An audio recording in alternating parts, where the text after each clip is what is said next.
We're here for another edition of the Vandy Program. My guest today is an author, and I love to pick up copies of people I have known. When they write a book, I love to pick up a copy of the book and then actually talk to them about the book. So we're going to talk with Tamsen Webster in a few moments about her book, Say What They Can't Unhear, and she's done other books as well, and she's got a long history in this whole world of communication and messaging and change management and all that. Tamsen, hello. Hello, Dave. How are you? I'm okay. How are you? That's good. I am very well. I'm very well. Start of a week. It's a beautiful day. Boston can't figure out what season it wants to be, but that's also this season in Boston. Yeah, it's we were talking just before turning the recording on, and this is for those of you watching on the YouTubes.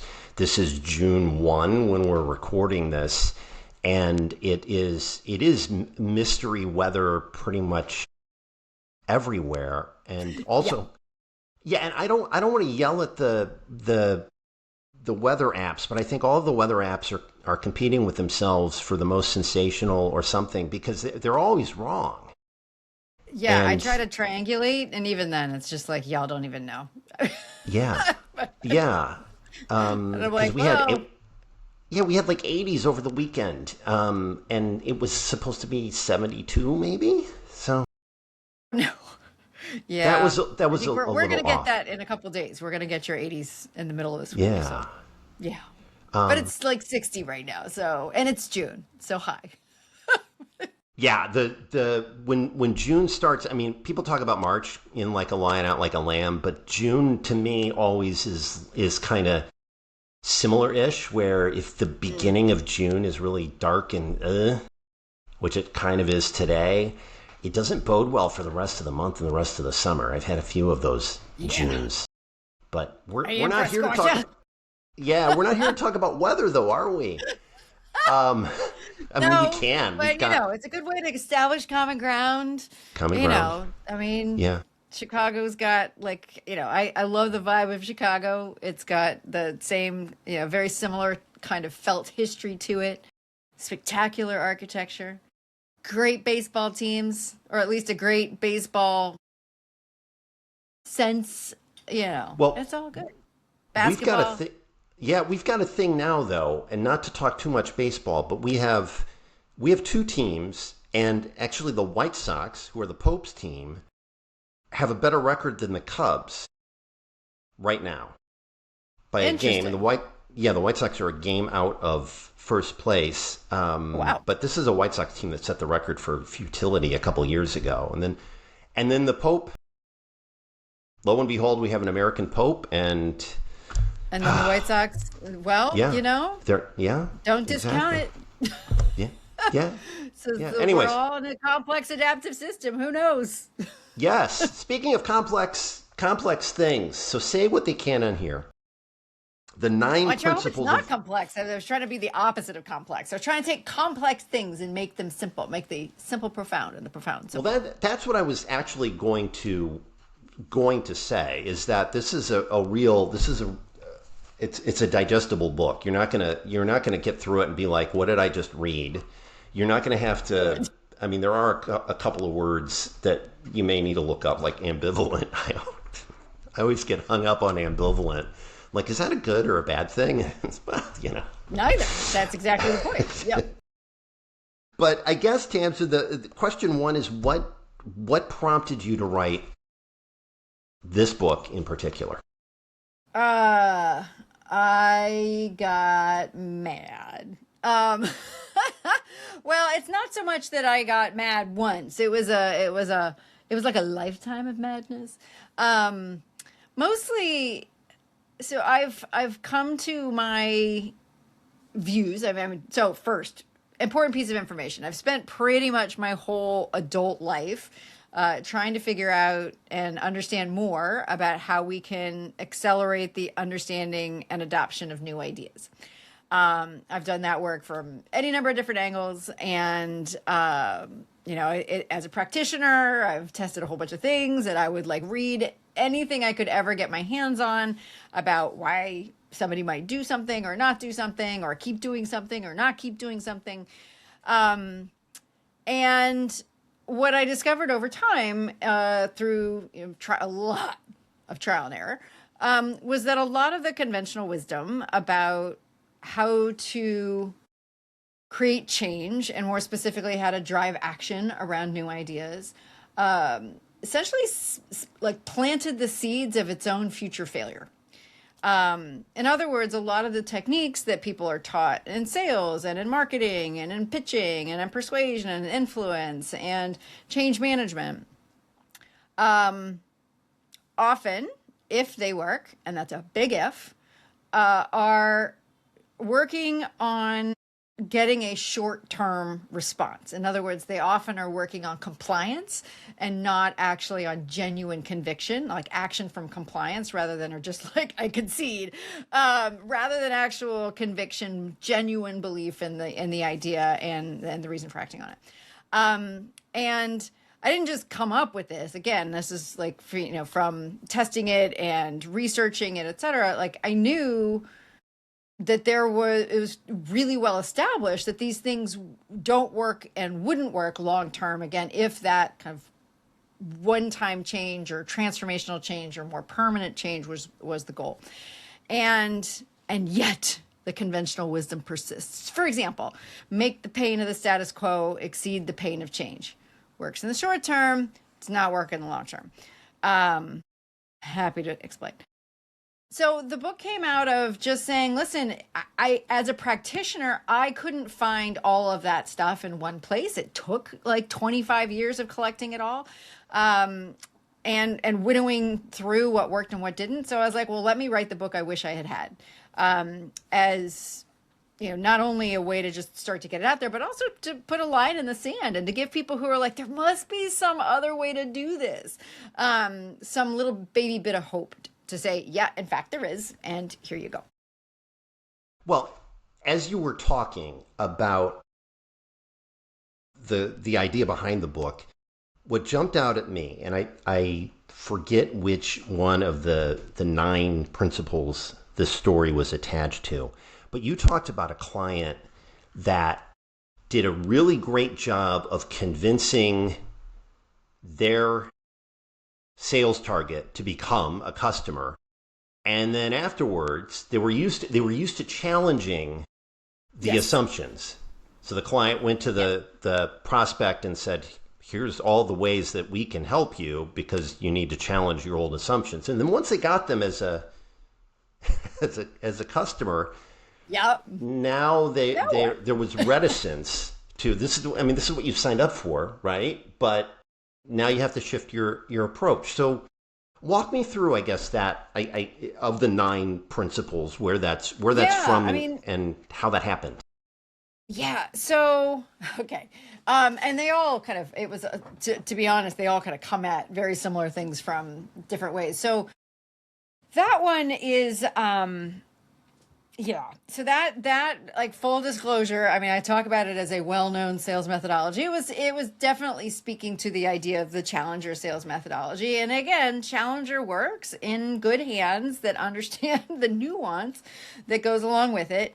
And even Challenger's own creators, researchers, et cetera, acknowledge that once it's great for acquisition of clients. It's troublesome for retention.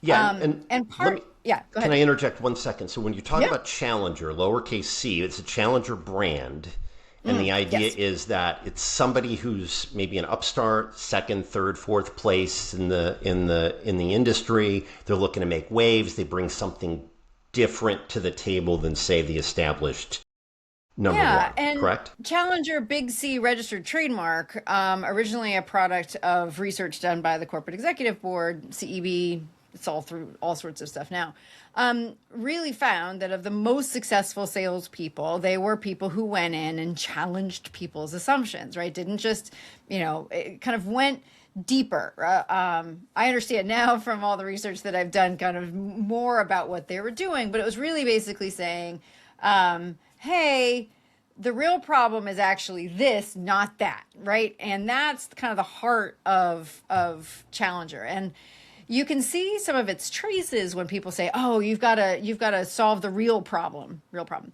And that real problem language often is tied back to Challenger. But again, Challenger's not the only thing here, right?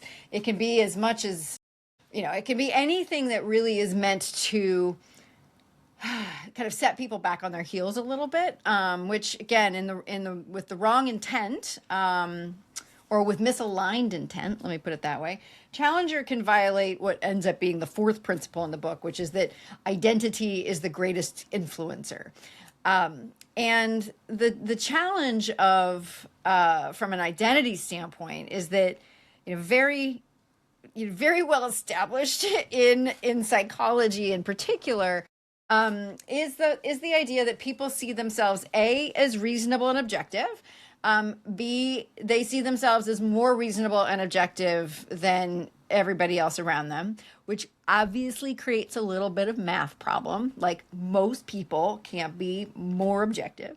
But the way I've always liked to frame that, kind of bringing in some other concepts as well, is that one of the most kind of foundational principles that people operate on is that they want to be seen as smart, capable, and good.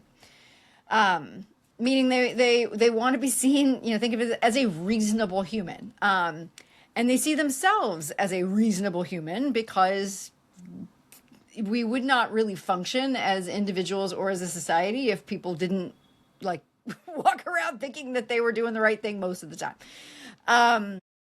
And so the problem is when you challenge somebody's assumptions, and particularly if you get to a point where you can take it overboard and you start to kind of raise the stakes and get them to feel scared or ashamed of or that they're going to be missing out on what's happening, they're going to get left behind.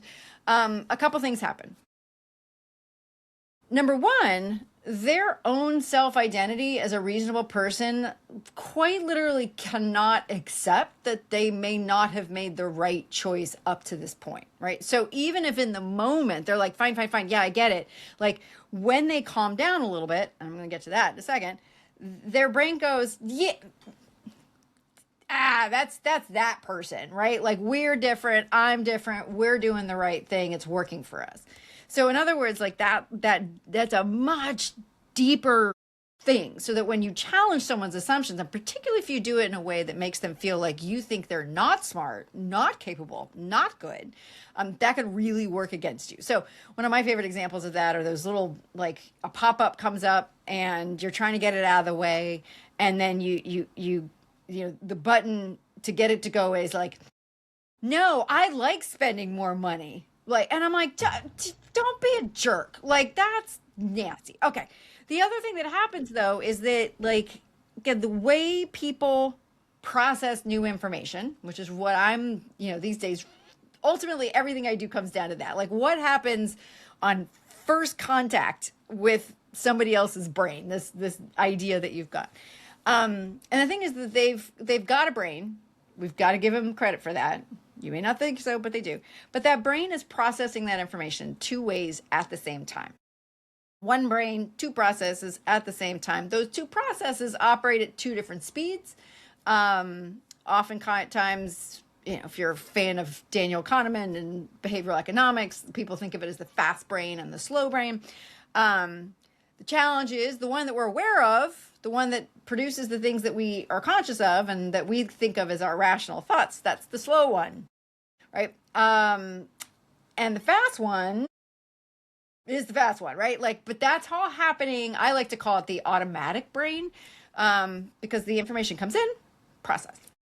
Now, what's important to understand about this, and I'm oversimplifying this, is that when one of those brains or clusters of processes is more activated, let's say you get that automatic brain all fired up, like, and that can happen from fear, like all the things we were just talking about, fear, shame, anger.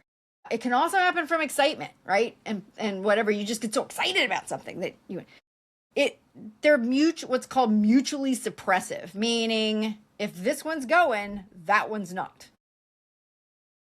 So the other thing that it means, if you get somebody like all riled up and you make that pain so visceral that they're like, oh my gosh, I must act to relieve it, they literally cannot make a rational choice in that moment. That is not a rational choice. It, by definition, not a rational choice. So I am of the opinion that some of the reason that buyer's remorse happens, ghosting happens, whatever, even when you got the yes in that moment, is that eventually everything balances back out. That rational brain comes back in and goes, wait a minute. Not only like does that not make sense because I'm a smart, capable, good person, but that person's a jerk for making me feel that way. And so now you've not only kind of gotten somebody going, I'm not sure this was the right choice at all because I can't make the next person in the chain feel as shamed or as excited or whatever. Now I really don't like that guy. And I've actually lost trust in that person. And I dislike that person more because they made me feel not smart, not capable, and not good. So now we've even ruined part of the holy trinity of sales, right? And relationships, which people do business with people they know, like, and trust. Well, now they know you, but they don't like you and they don't trust you anymore. So that's just a little bit of a sample about that one.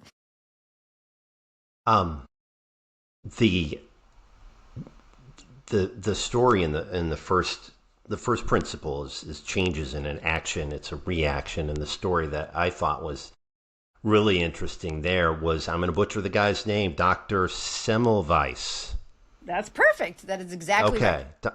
Dr. Semmelweis decided that there may be a link between washing your hands and infant mortality.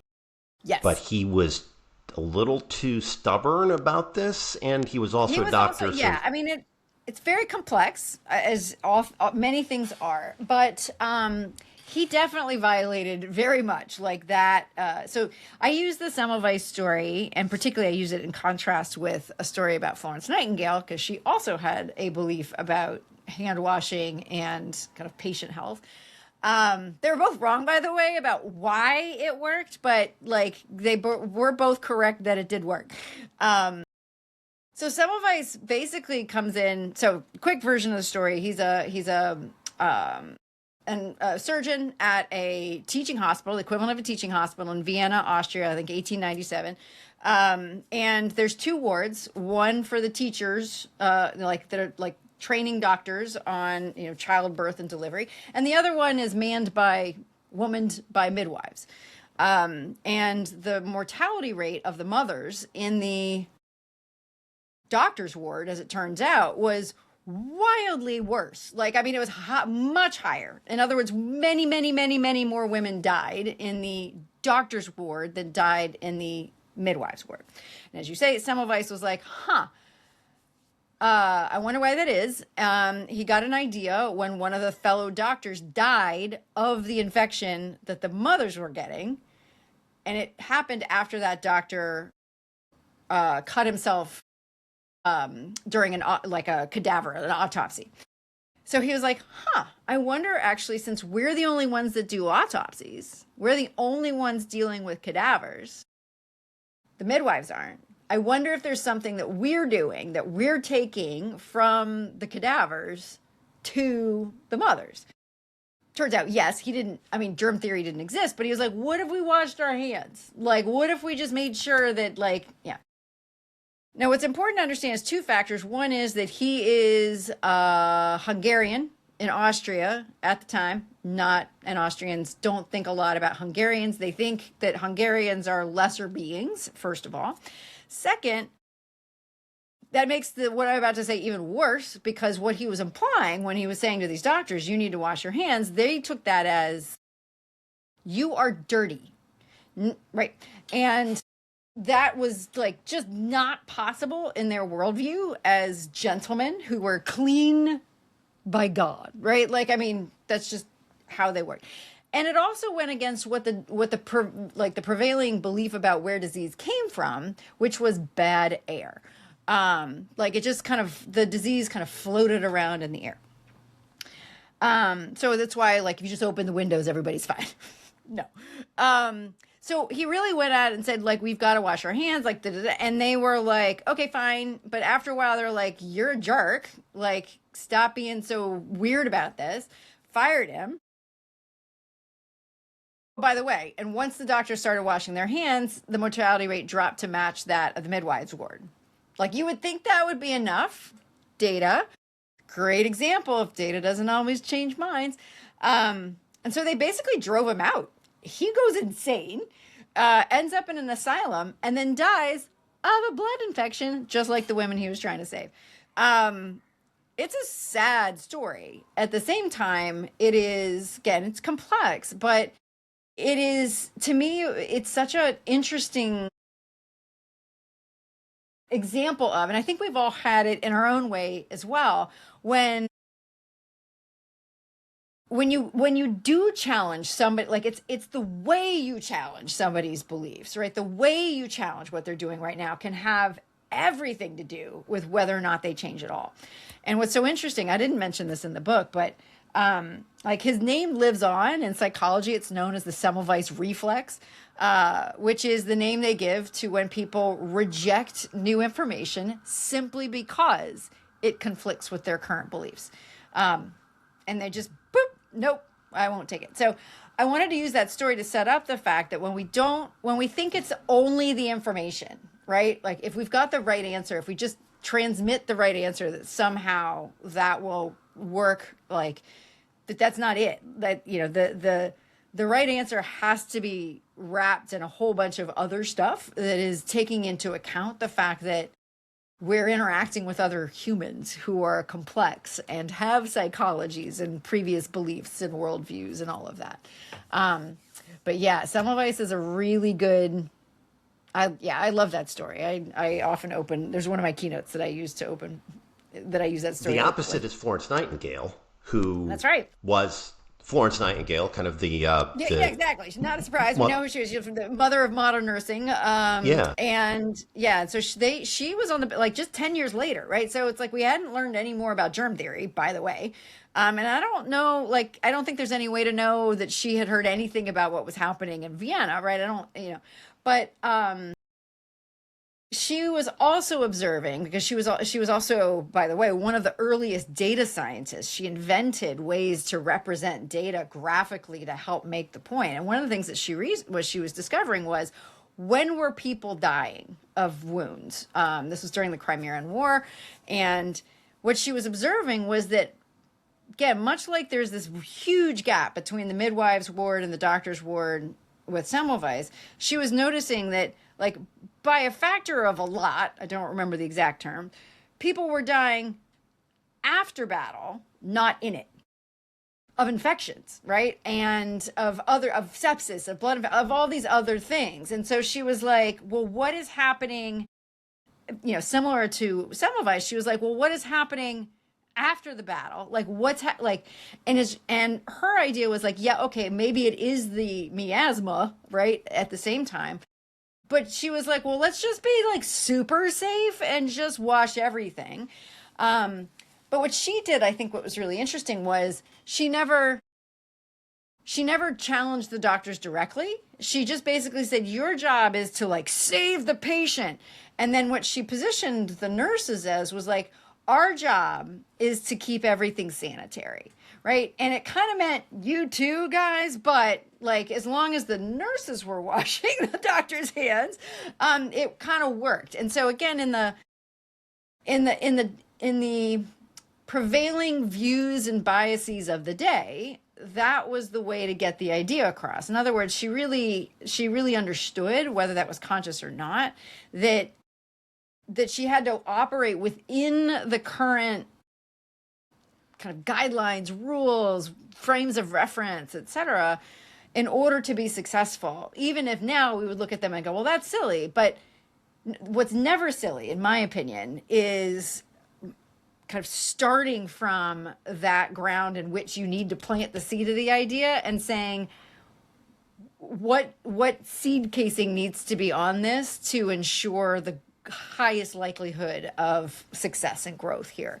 And I think she was very good at that, even when she, in certain ways, had similar marks counting against her, right? Like, you know, she, much like Semmelweis was Hungarian and Austria, you know, she was female, like, and a nurse as opposed to a doctor, you know, battle tested, etc. So, you know, what happened was, like, between the success rates and her keeping track of it, and then, by the way, sneak publishing the data when she got back to England.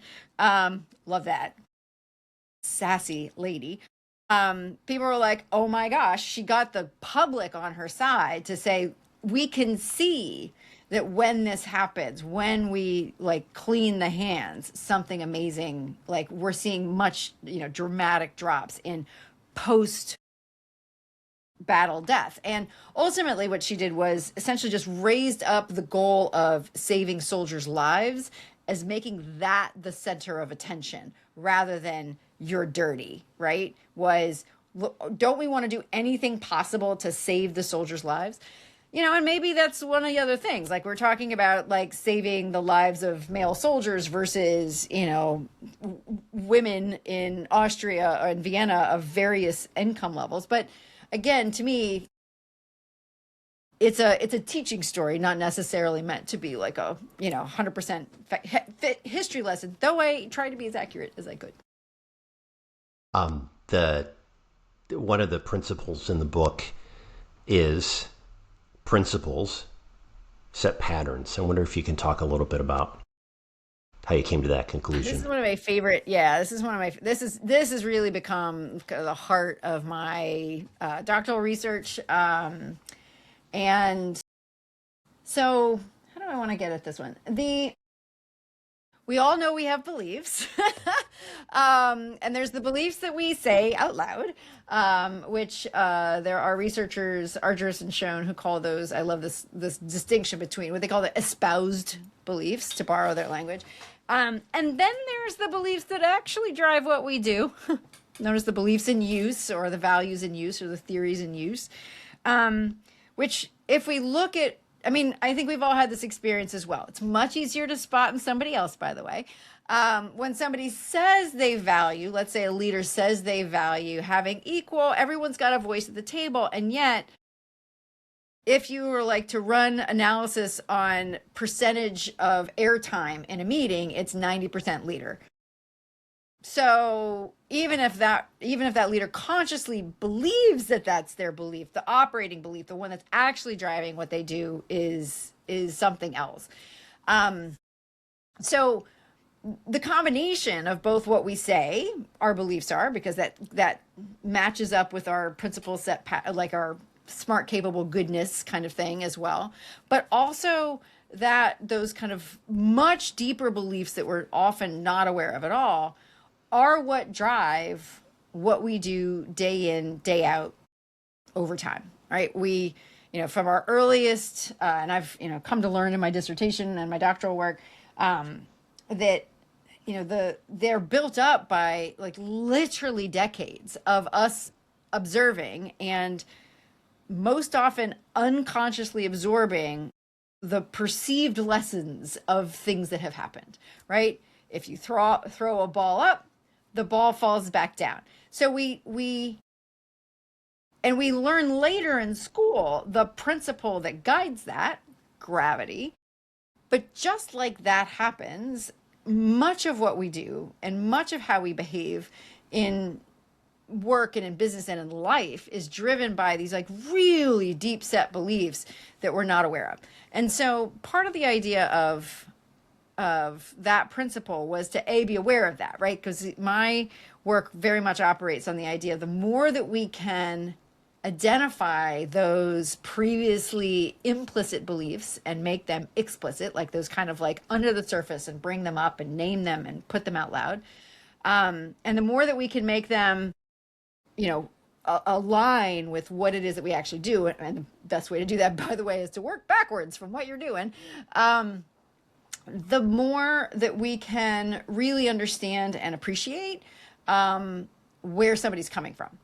Because what that ultimately the takeaway of there is that everybody operates according to their own internal logic. And one of the distinctions that I think is really important to understand is that a lot of times we take the idea of rational and logical and we treat them as if they're the same, and they're not. Rational, right, is back to that slow system 2 analytical brain. And it's not that the other side, the fast brain, the automatic brain, is irrational. I think it's more accurate to say, to quote one of my professors, Julia Sloan, that it's irrational. It's everything that isn't rational, right? So it's intuition, it's all these learned lessons, it's these beliefs, values, accumulated shortcuts, our feelings in the moment. All of that's happening here. And so what ends up, but the thing is that both of them operate on logic, right? And back to that, and the most basic form of that logic is if then, and then the principle is the because, right? If I throw the ball up, then it will fall because gravity, right? If I mean, this is going to apply to anything. If we want to believe, like, get buy-in for ideas, then we need to build on the logic of belief, because every decision has logic behind it, right? It may not always be rational, but it's always going to make sense to the person we're talking to. And so this kind of sets up one of the ways to correct for what we were talking about before, which is whatever somebody is doing right now, no matter how irrational it may seem to us, how bananas it may seem to us, it makes sense to the person. It makes sense to that person, right? It's just, again, it's another math problem. It's not possible that many people are not smart or are insane. Like when we think, and we see this a lot with the language around, let's say, opposing political parties. It's just not possible math-wise, right? Like that many people are not of their right mind. There are reasons that people do what they do. They may not be your reasons, they may not be your principles, but they do exist. So one of the things that I have found personally to be most effective in my own interactions, but taken to the work I do with clients, it can be revelatory when you're really trying to understand how to understand what your clients are doing or competitors are doing, or where there may be an opportunity to introduce your approach to something to somebody else, is to say, why would a smart, capable, good person act that way?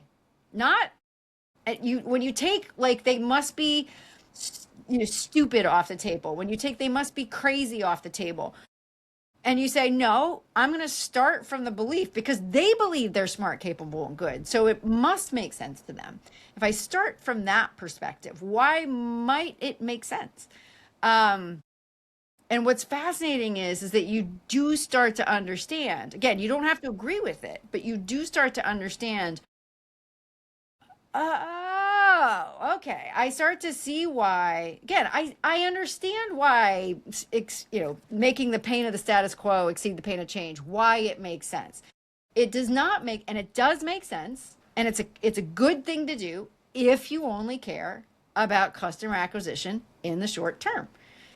If you want long-term change, if you want a yes that comes from genuine conviction that will stand up not only in that moment, but in the quiet after the meeting, and will stand up strong enough for that person to make the same case to somebody else, because that's first place that new ideas fail is on first contact, and the next most common place is on the conversation that you're not in, right? And so when we understand better why someone would do something, and when we can really come at it and really understand from that standpoint why it makes sense, at the very least, you have a much better understanding about why your approach is different. That's really useful in and of itself. I'm personally a fan of the fact that it tends to make us much more understanding of even wildly opposing points of views. Again, you don't have to agree, but it does help you understand that, oh, these are in fact reasonable people. We're just operating from different reasons. And you say in the book, don't challenge beliefs, exchange them. Yes. What do you mean by that? So okay, so this is that's related to a research side quest that I haven't had a chance to follow. Um, Once you're in doctoral research, like it's really about like getting this one thing done, and so but there's all these other fun stuff that comes up that I'm like, oh, interesting. So I've learned to like label those as side quests, and they kind of like sit to the side. All right, so one of my side quests is for whatever reason I see them as layers of belief. Um, Generally what the beliefs that get in the way, right, that look oppositional, I believe are at a higher level, like, and I mean let like, and at the bottom are beliefs that are like core to us, right? They're actually inside us. And there's a researcher out of UPenn called his name is Jer Clifton, who talks about primal beliefs. I talk about these in the book. But after that, then we're talking about like common ground beliefs, like basically every major religion and philosophy has some version of what the Judeo-Christian tradition would call the golden rule, right? Treat other people as you would have them treat, as you would like to be treated. Because there is this understanding at kind of a societal level that whether you believe everything is interconnected or not, there is an interdependency if we're all going to get along together. We got to figure out a way to like maintain some kind of agreement, right? And that if I treat you well, there's generally, reciprocity around that. Everything works.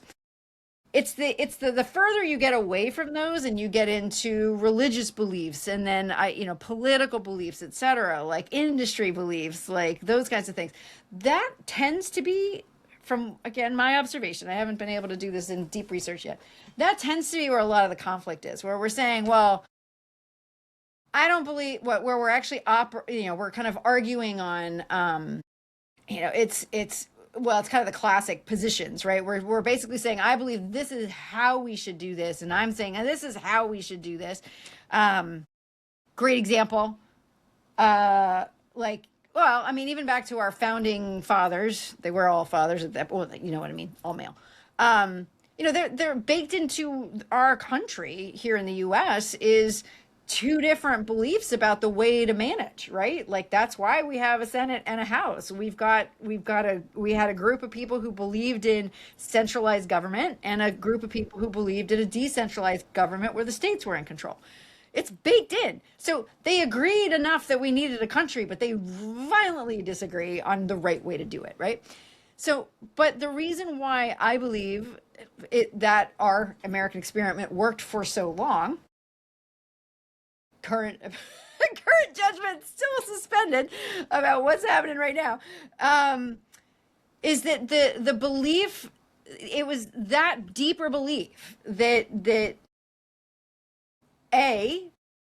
we represent something so different from England that we need to be separate, right? And second, a shared belief that we may not agree on the how, but the why and and other kind of deeper things, that we hold these truths to be self-evident, right? Like that whole idea of self-evident truths that were deeper than policy, right? Deeper than specific positions and how to do it was what dominated. Now, you're like, okay, what does it have to do with day to day? Because I believe, based on the work that I've done, and I've been, researching this now for 2 years, and then prior to that, I was testing, versions of this in the field for another 2-ish years. Rather than say, no, you're wrong, challengers suck, it doesn't. I'm not trying to change your belief about that. Why would I? But what I am saying is that there's a deeper thing that people want to be seen as reasonable, right? And so if we can agree that people want to be seen as reasonable, we can probably also agree that if we challenge somebody on what they think is reasonable, we're likely violating that very central belief, right? So it's more that I don't have to kind of say, never, you're wrong, whatever, because then we're arguing beliefs, right? I find it's much more useful to just kind of swap that out for something that's stronger than what's standing in the way. And generally, and this sounds a little silly, but it's like generally when it really comes down to it, we do all kind of agree on how the world works. I mean, not always, but kind of situation by situation, and sometimes even within industries, et cetera, we've got a general understanding that, let's say, in a capitalist society, whoever has the money has power, like literally in the name. But again, back to like the golden rule, we all generally agree that if I treat you the way I would like to be treated and vice versa, we're all going to be pretty happy with how we're treated. Another thing that, is shared, like a shared belief is that, oh gosh, I wish I knew the statistic right off the top of my head. There's a group that is trying to create a kind of alternative for what is known as the exhausted majority here in the U.S. From politics. There's actually most people are in the middle, not on the sides, and most people in the middle are really tired of what's happening out on the extremes. And so they're coming up with what they're calling potentialism. Not sure I love the name, but part of their idea is that they're operating on the deeper belief that everyone has inherent strengths or gifts, and B, everyone deserves to have a fair shot of developing and profiting from those gifts. Like wild majority of people. Now, that can show up in a whole bunch of different ways, like, left, right, whatever. But it's that kind of philosophy and that kind of thinking that I like. Yes, it works at a societal level, but it also can work very much in a sales conversation or even in an interpersonal conversation where we can say, yeah, but I just want to make sure that everybody has that it's just like, it's fair. Like, I just want to, that's definitely a deep-seated principle in the U.S. is of fairness. It may look different, and we may have different perspectives on what it actually looks like, but generally, if we can start, and research does support this, if we can start on what is shared, even if like the details, like we're much more likely to find a third way than if we keep sticking out at like, no, you're wrong, etc. Yeah, one of the things I noticed in the book was that you were talking, there were a couple of examples that jumped out. One of them was you were talking about discussions on climate change and climate science, and you're going to be better served if you're starting at agreed upon scientific principles. So as opposed to saying climate change is going to kill us all, and immediately or getting somebody man-made, which is also at which not everyone, right, which is where there's often tension. Yeah, it's basically saying, well, do you believe, like the research? Yeah, there's this really fascinating study that basically talk to people and say, well, do you believe that germs are caused by disease? Back to Semmelweis and Nightingale. Like, do you generally agree that? Do you generally agree that gravity is what basically like it keeps things on the ground and returns things? And yes, right. And so by kind of starting from that perspective, yes, it seems to happen. I mean, there's different theories as to why that might be, but that's a fairly well-established thing, which is when you start with common ground, again, whether you're talking about, Cialdini's principle of reciprocity, or you're talking about, again, some of these academic theories are crazy, what's known as construal level theory. This idea of like, here's a way to think about it. We're very natural as humans we create in-groups, out-groups. Like that's a very natural thing. We're very tribalistic, whatever. And so the whole idea is anytime you challenge somebody's belief, you are reinforcing in-group, out-group. I'm in my group. And particularly if you're like, I am in the reasonable group and you're in the unreasonable group, that's not cool, right? Like nobody responds well to that because the natural response is like, I'm not the unreasonable one, you are. And then now we've got the automatic brain engaged, nobody's rational and like, no good. Okay. When you can find shared goals, compelling vision of where we're trying to go. Let's think of founding fathers. We've got a vision of a country that stands for this, right? That stands for freedom of religion, freedom of speech, all these other things. Life, liberty, and the right to life, liberty, and the pursuit of happiness. If you have shared principles at, like, again, a deep-seated level, what you're doing is you're basically saying, look, we're in the same group, right? And the more that we can kind of remind people of those deeper beliefs, right? Because they've been there longer, right? So it's another one of the principles where I say the deepest beliefs are hardest to shift. The first interpretation of that is like, oh no. And to me, I'm like, oh no, that's good. Like, because if we can anchor a change, or even a willingness to listen on one of those deeper, older, then arguably almost always stronger beliefs, is, what we're doing is we're kind of just resetting where the bubble is. We're like, hey, we're all here and we all believe that because it's reasonable to treat each other well, right?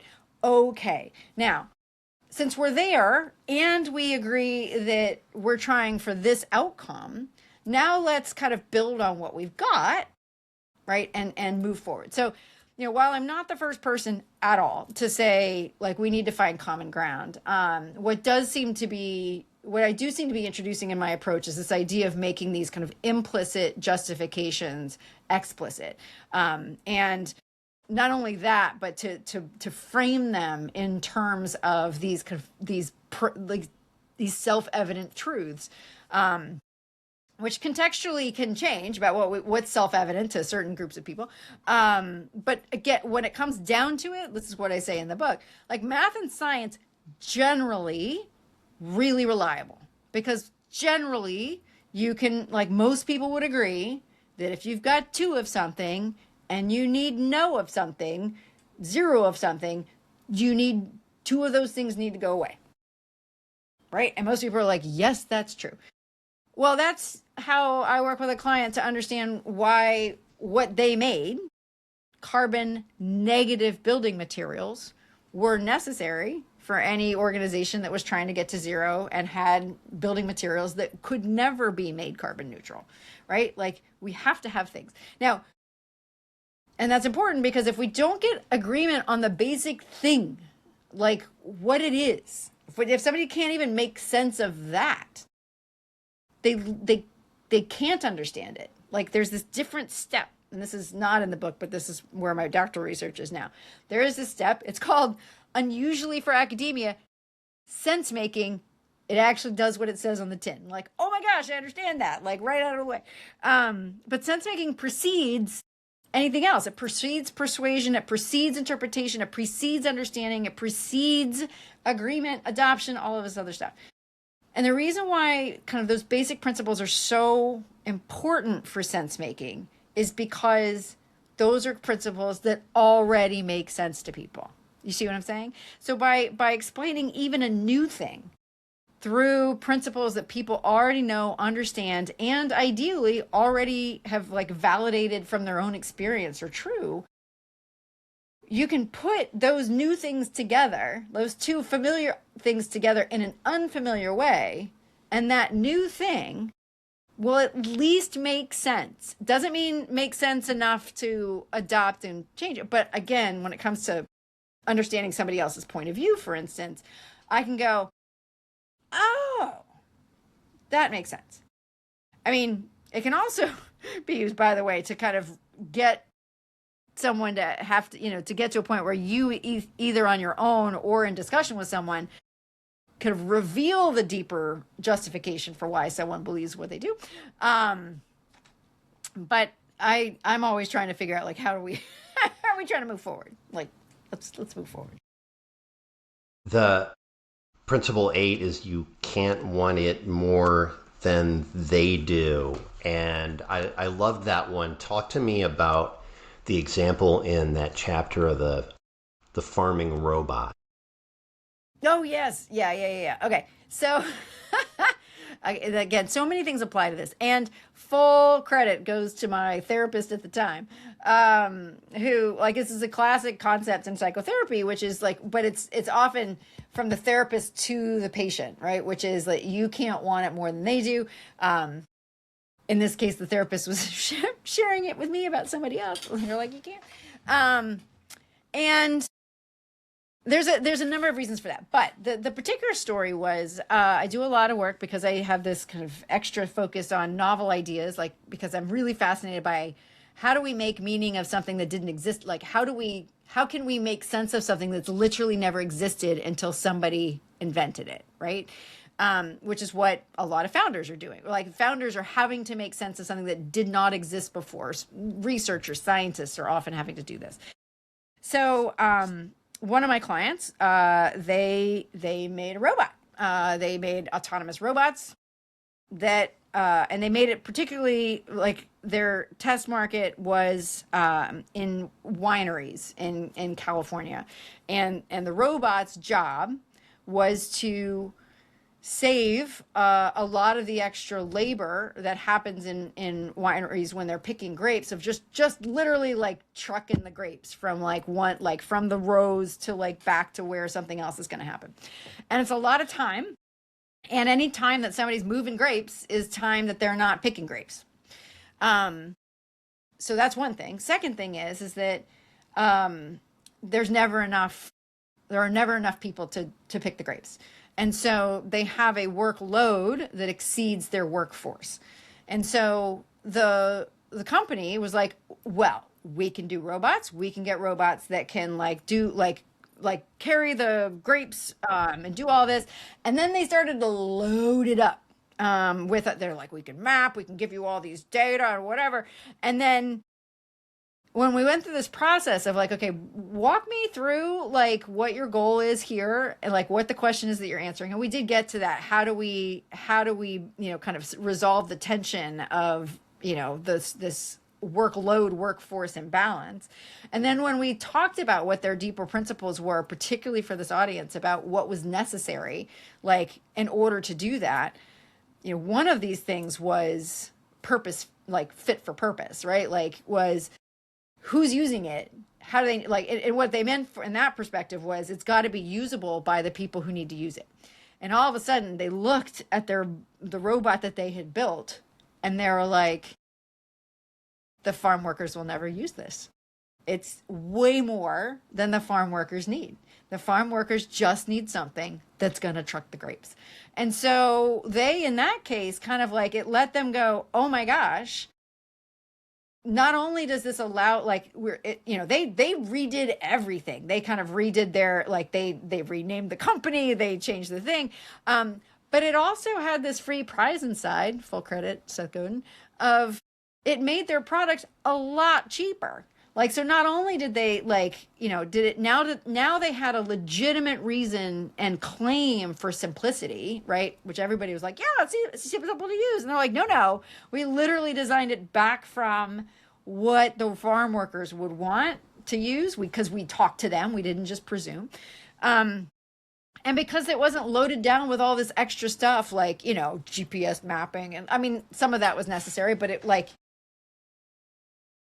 was a lot cheaper. And so again, that reduced yet another barrier to use. So it's one of those things where I see this a lot, particularly with impact-driven startups, but I'm working with a startup right now that's very similar, where a lot of times people start companies or create a service or whatever because they have experienced all of this and they see the bigger payoff. So impact-focused startups, the easy one is they want to save the planet in some way, shape, or form. And then they go and they talk, and then they fail at the point of first contact when they try to start the argument, start the case for their new technology of it's going to save the planet. One of my favorite examples of this is, one of the big sources of carbon emissions in this world, this is just facts, y'all, is shipping.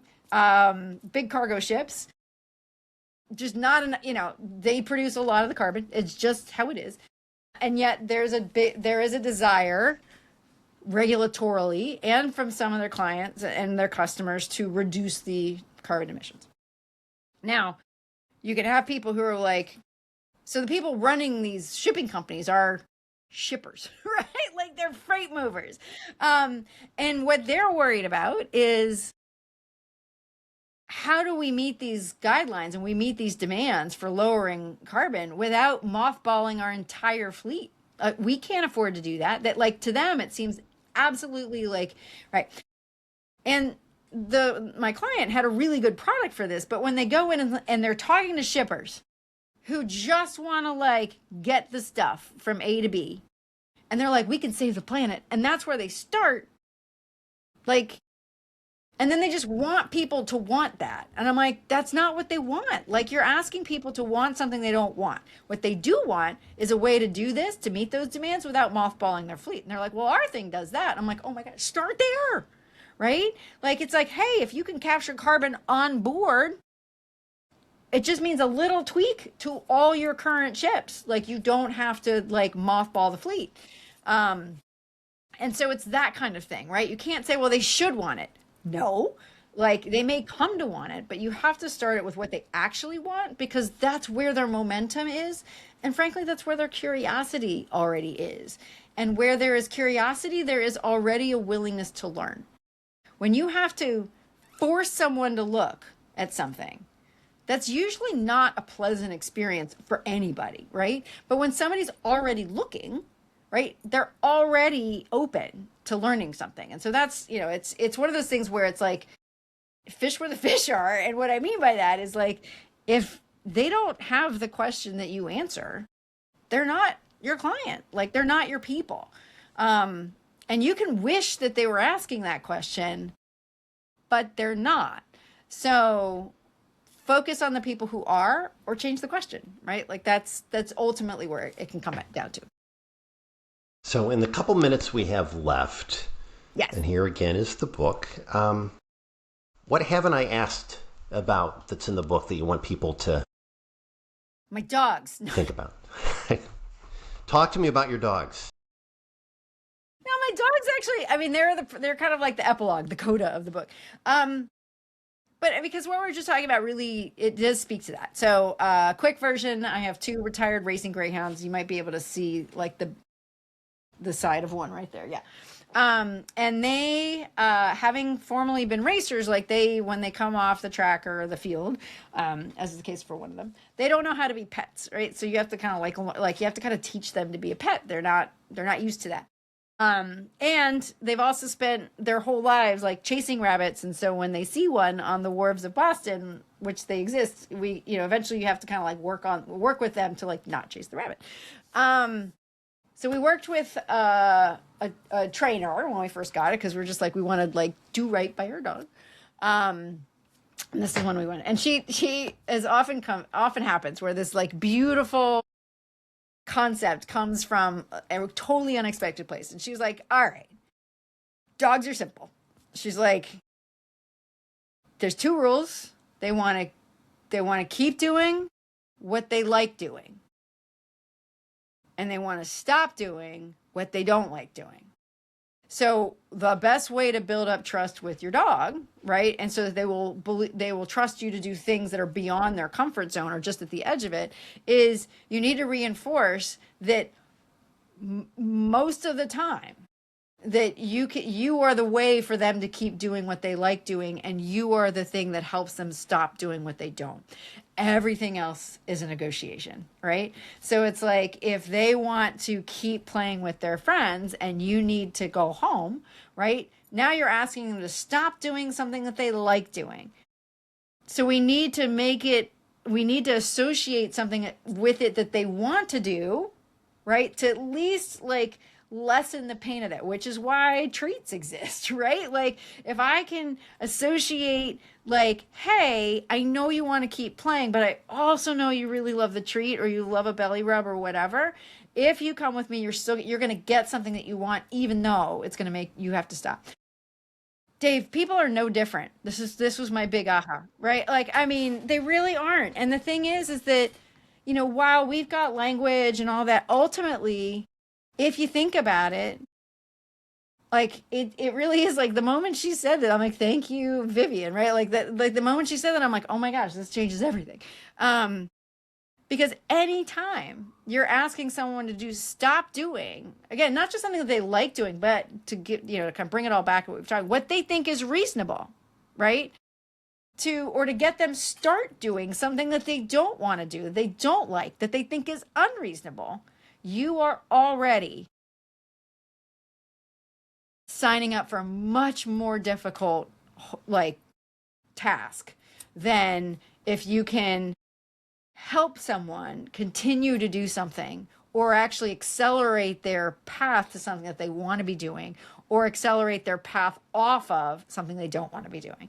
And so this is where I spend a lot of time with my clients, like right at the beginning of however we're making the case for something, which is, it's really at that point, which is, what is the thing either right now that they aren't doing enough of, that they want to be doing more of, or what is the thing that they don't want to be doing so much, and they're still doing way more than they want to be, but you can help relieve that, right? So back to the robots, they were spending so much time like trying to find people to pick grapes, when at the same time, like, part of the reason that made that difficult is like they needed twice as many people, because they needed people to pick grapes and to move the grapes, or like in order to keep the pattern.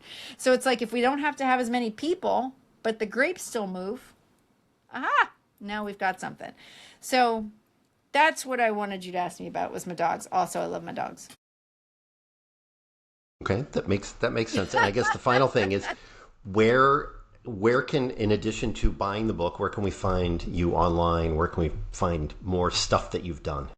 Yeah, so I am literally the only Tamsen Webster in the searchable universe, spelled the way I do, with S-E-N as the first name. So Substack these days is actually where I'm like live most of the time. I mean, LinkedIn, I'll be there and I'll post and I'll comment and whatever, but to kind of see me read and note and think out loud real time, all my newsletter is anchored in Substack as well. I would say that's the place, because that's where I think out loud. That's where, as I figure out little pieces and parts of this whole kind of making sense of things journey, I publish it first. So that's the best place.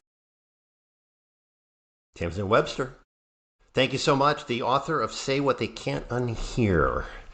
And thank you for your time today. And I hope it's a lovely rest of your, well, I guess this is beginning of meteorological summer, right?